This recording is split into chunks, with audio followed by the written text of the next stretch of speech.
spiritual lullaby for samadhi, and Suprabhatam, wake up call, wake up song for Paramashiva. This Mahavagya is spiritual lullaby for you to fall into samadhi. Suprabhatam, wake up song for Paramashiva to wake up in you. Just remember this one powerful cognition. This Mahavagya puts me in samadhi. This is spiritual lullaby for samadhi, and Suprabhatam, wake up song for Paramashiva in me. For Paramashiva to manifest. With this one spiritual powerful cognition, chant this Mahavagya.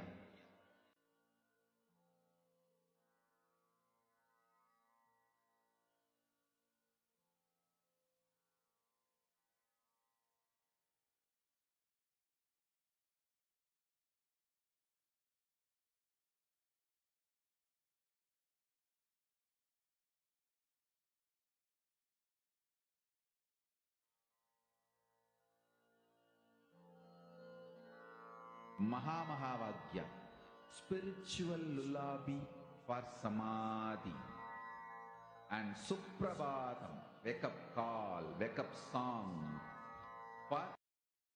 So we're planning our next holiday, but on our last trip, Ben, sing live set. Paramashiva, for Paramashiva to manifest. With this one spiritual powerful cognition, chant this Mahavagya. Om Nithyananda Paramashivoham. Om Nithyananda Paramashivoham. Om Nithyananda Paramashivoham. Paramashivoham. Om Nithyananda Paramashivoham. Om Nithyananda Paramashivoham. Om Nithyananda Paramashivoham. Om Nithyananda Paramashivoham. Om Nithyananda Paramashivoham. Om Nithyananda Paramashivoham. Om Nithyananda Paramashivoham. Om Nithyananda Paramashivoham.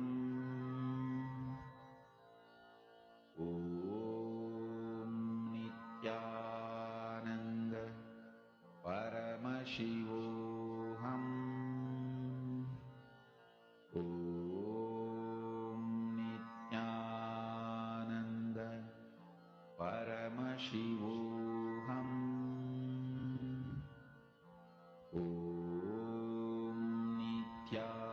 Nithyananda Paramashivoham. Om Nithyananda Paramashivoham.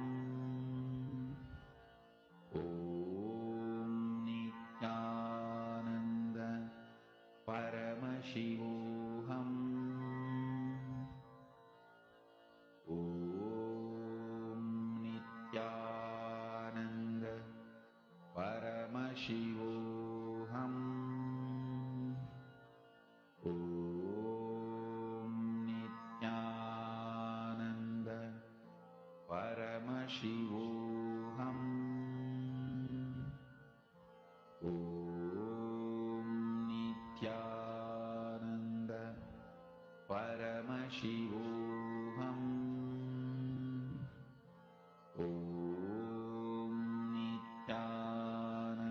Nithyanandam. We apologize for the technical glitch. We apologize to all the participants for the technical glitch. Hope all of you are able to see us and hear us now. Now, all of us listen to about how we can train our brain to be able to reflect the cosmos. In this session, Swamiji revealed about a unique process called the Aham Spurana process, where just by visualizing the 25 heads of Mahasadashiva, where just by understanding how the 5 phases, Srishti, Sthiti, Samhara, Throbhava, and Anugraha, the 5 cosmic actions, each of them go through the 5 phases. By cognizing this truth and visualizing the 25 heads of Mahasadashiva, Swamiji beautifully revealed how our brain grooves, the subtle brain grooves in us gets awakened. This is the exact initiation. This is the exact process that all of us are going to be taken through today. Every one of us that are sitting here, during the Aham Spurana process, Swamiji will be taking all of us through a very unique, powerful initiation process where by digesting, by cognizing, visualizing these truths, cognizing Mahasadashiva's form with 25 heads, 50 hands, 75 eyes, we will start grasping, absorbing, and manifesting that exact same space and state in us. It is time for all of us to prepare for the darshan. We request all the participants of Paramashivoham Level 1, Level 2, and Level 3 to please come and be seated in front of the camera.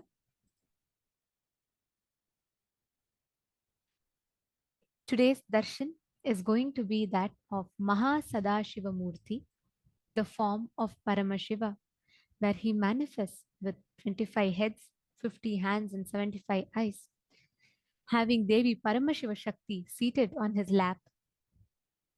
Today, all the participants of Paramashivoham Level 1 will be receiving the initiation into authenticity, the Mano Shakti Diksha, where they experience the authenticity awakening in them. To all the Paramashivoham Level 2 participants, all of the Paramashivoham Level 2 participants are going to be blessed with the initiation into completion. So, Purnatva and completion with others. And to be able to live and practice the Nididhyasana, being able to live and experience the principles that Swamiji is revealing. And to all the Paramashivoham Level 3 participants that are here with us, all the Paramashivoham Level 3 participants are going to be having a very unique, powerful process where just by visualizing the cosmic form of Mahasadashiva Murti, Swamiji is going to be awakening the subtle brain grooves in us, rewiring our brain to be able to reflect the cosmos. This is a very special process called the Aham Spurana process. Swamiji beautifully reveals how this process literally kindles our the subtle brain grooves in us to be able to grasp, cognize the higher dimensions of the cosmos. And today, all the participants of Paramashivoham Level 3 are also going to be initiated into synesthesia and the advanced levels of consciousness over matter powers. Today, Swamiji was revealing to all of us. We all listened to an exclusive session from one of the previous programs of Paramashivoham, where Swamiji revealed to us about synesthesia, being able to simultaneously process, cognize, and take the inputs from all the 5 senses at the same time. Now, let us all get ready for the darshan. We will now be chanting the Dhyana Shloka of Mahasadashiva Murti. I request all the participants to sit with your head, neck and spine in a straight line.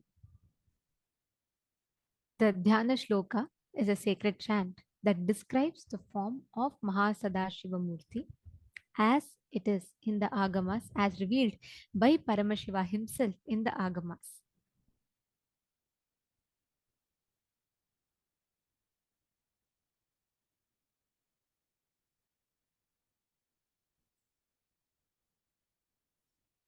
I request all the participants to please settle down.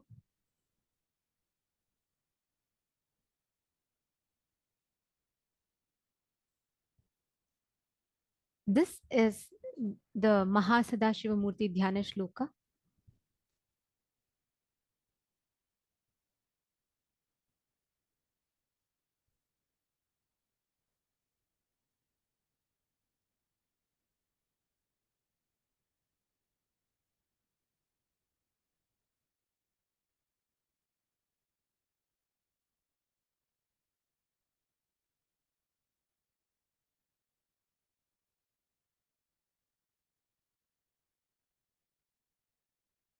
अनं शृणुतः ब्राह्मणा सर्वे गुह्याद् गुह्यतरं परम् अस्ति मेलोरुधद्भागे महान् कैलासपर्वतः साम्बस्य सगुणस्यायं सभक्तस्येन्दुमौलिनः संवासो योजनानां च 20,000,000 औन्नत्यमेतद्विगुणमस्य ज्ञेयं द्विजोत्तमाः नवरत्नमयं तस्य मध्ये शिखरमुत्तमं तत्रालयो महेशस्य नानारत्नविचित्रतः प्राकारगोपुराट्टाल वलभिर्विराजितः तथा सिंहासने तत्र महाशम्भुः सदाशिवः प्रफुल्लकमुलोल्लास पञ्चविंशन्मुखोज्ज्वलः धृतनानायुधद्भेदास् पञ्चाशत्करमण्डितः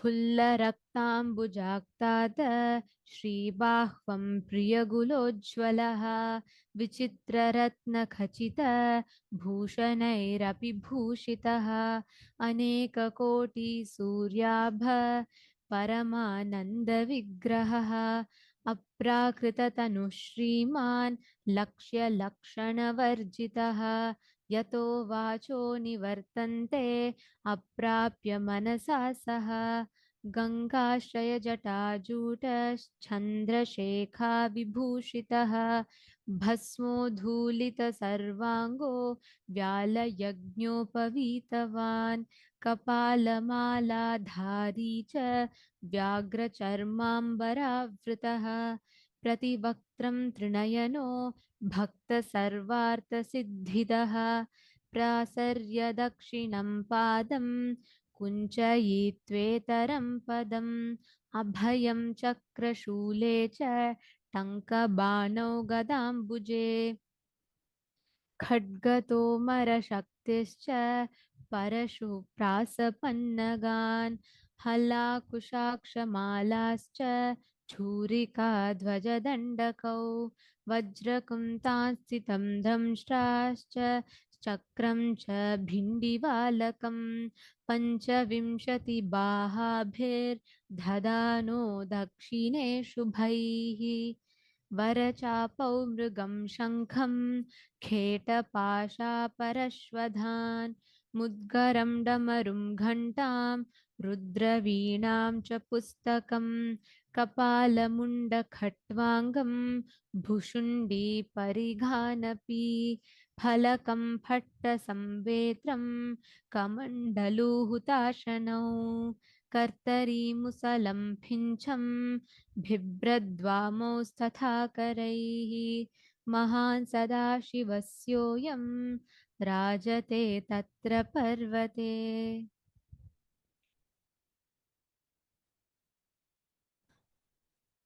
This is the beautiful form of Mahasadashiva Murti that all of us are going to be having the darshan of today.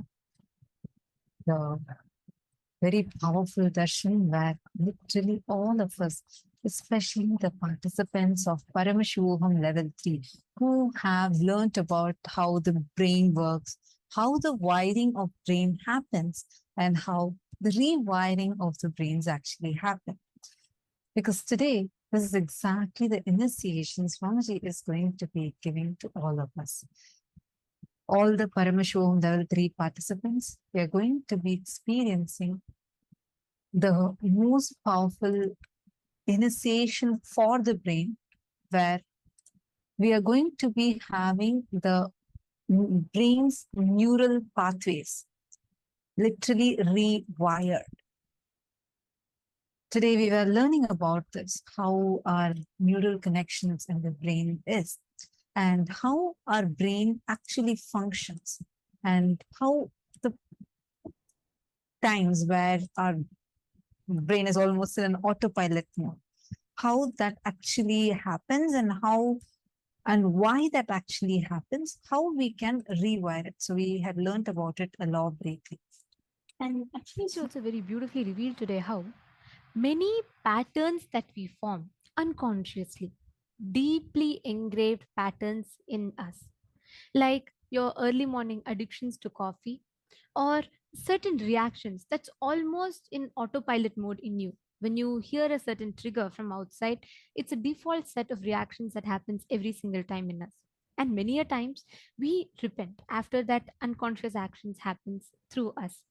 This one process that Swamiji is going to be conducting today exclusively for the Paramashivoham Level 3 participants, this particular process will completely rewire your brain, which means many of these deeply ingrained patterns in us, or the blockages that we have in manifesting powers, just through this one process. Like Swamiji said, it is like at the same time all the cells in your brain will be awakened, completely awakened, alive, and processing the information.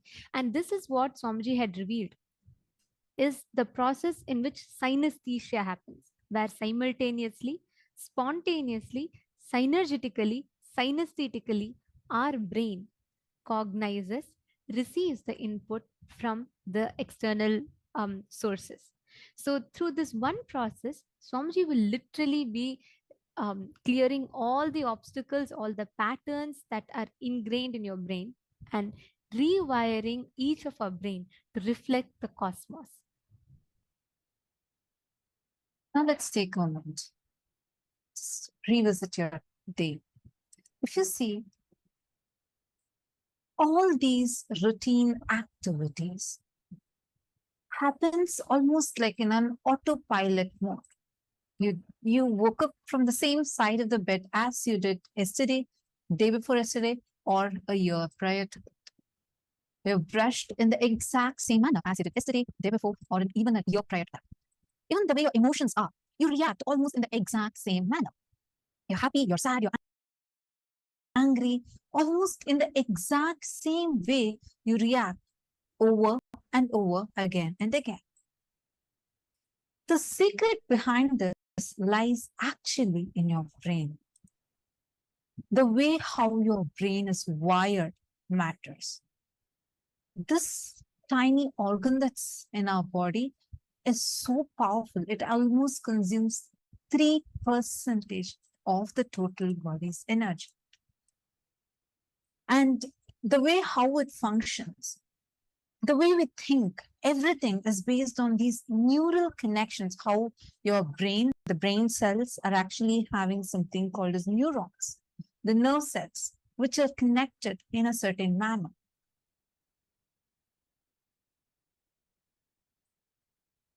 And we are going to be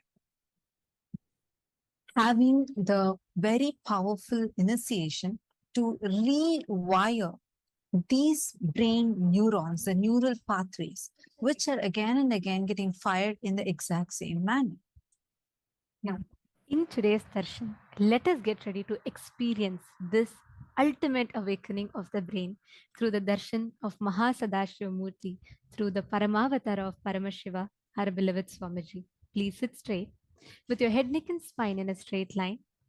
Chant the Mahavakya. Om. Nithyananda Paramashivoham